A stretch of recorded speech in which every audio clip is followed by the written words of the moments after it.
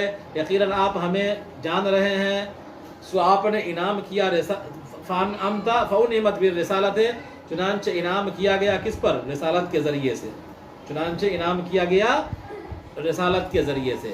قال قد اوتیت سؤلک یا موسیٰ، اب کیا ہے، اللہ تعالیٰ نے کہا کہ تمہارے سوال منظور کر لیے گئے اے موسیٰ، تمہارا سوال منظور کر لیا گیا اے موسیٰ بطور احسان کے تم پر، اور تحقیق کہ ہم نے تم پر احسان کیا دوسری مرتبہ اس تعلیل کے لیے ہے جب ہم نے وحی کیا تمہارے ماں کی طرف، یعنی ہم نے خواب میں حکم دیا یا الہام کے ذریعے سے حکم دیا جب تمہاری والدہ نے تم کو پیدا کیا اور انہیں اندیشہ ہوا کہ فرعون اسے قتل کر دے، فرعون تجھے قتل کر دے گا، من جملہ تمام بچوں کے جو پیدا ہوتا ہے، تو تمہارے والدہ کی طرف ہم نے وحی کیا جو منظور تھا، یا جو حکم دیا جو منظور تھا تمہارے معاملے کو لے کر کے، اور انقذ فیہ ما یوحا سے بدل ہے، انقذ فیہ ما یوحا سے بدل ہے کہ تم ڈال دو اس کو تابوت میں، اور تابوت کو ڈال دو نیل کے دریا میں، دریائے نیل میں، اور دریائے نیل کی موجیں اس کو ڈال دیں گی ساحل پر، یعنی کنارے پر۔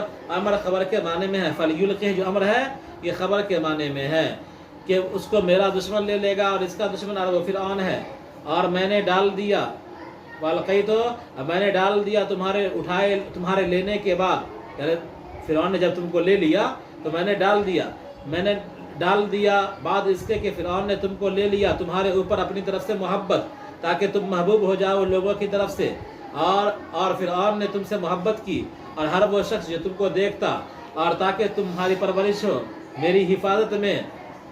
اس تعلیل کے لیے ہے کہ جب تمہاری بہن چل رہی تھی مریم، تاکہ تمہارے خبر سے واقفیت حاصل کرے، اور ان لوگوں نے دودھ پلانے والیوں کو حاضر کیا تھا اور تم قبول نہ کر رہے تو ان میں سے کسی کے پستان کو، اور تمہاری بہن کہنے لگی کیا میں تم کو ایسی عورت کا پتہ بتا دوں جو اس کی کفالت کر دے، چنانچہ اس موسیٰ علیہ السلام کی بہن کی درخواست قبول کر لی گئی، تو چنانچہ وہ ان کی ماں کو لے کر کے آئی، موسیٰ علیہ السلام نے ان کے پستان کو قبول کر لیا، اور ہم نے تم کو رجوع کر دیا، لوٹا دیا تمہارے ماں کی طرف، تاکہ ان کی نگاہ ٹھنڈی ہو تمہاری ملاقات سے اور تم کو غم نہ ہو، یعنی ماں کے چھوٹنے کا، اور تم نے قتل کیا ایک نفس کو، اور وہ قبطی تھا مصر میں، اور تم کو غم ہوا اس کے قتل کی وجہ سے، من جہت فرعون کی طرف سے، تو ہم نے تم کو غم سے نجات دیا، اور ہم نے تم کو طرح طرح کی آزمائش میں ڈالا، یعنی ہم نے تم کو اس کے علاوہ دیگر آزمائشوں میں ڈال کر کے آزمایا، اور ہم نے تم کو ان آزمائشوں سے چھٹکارا دیا، اور تم چند سال رہے مدین والوں میں، یعنی مصر سے مدین آنے کے بعد شعیب علیہ السلام کے پاس، اور ان کی بیٹی سے شادی کے بعد 10 سال رہے، ثم جئت علی قدر، پھر تم عمر کے ایک مقدار پر آ گئے، تم میرے علم کے مطابق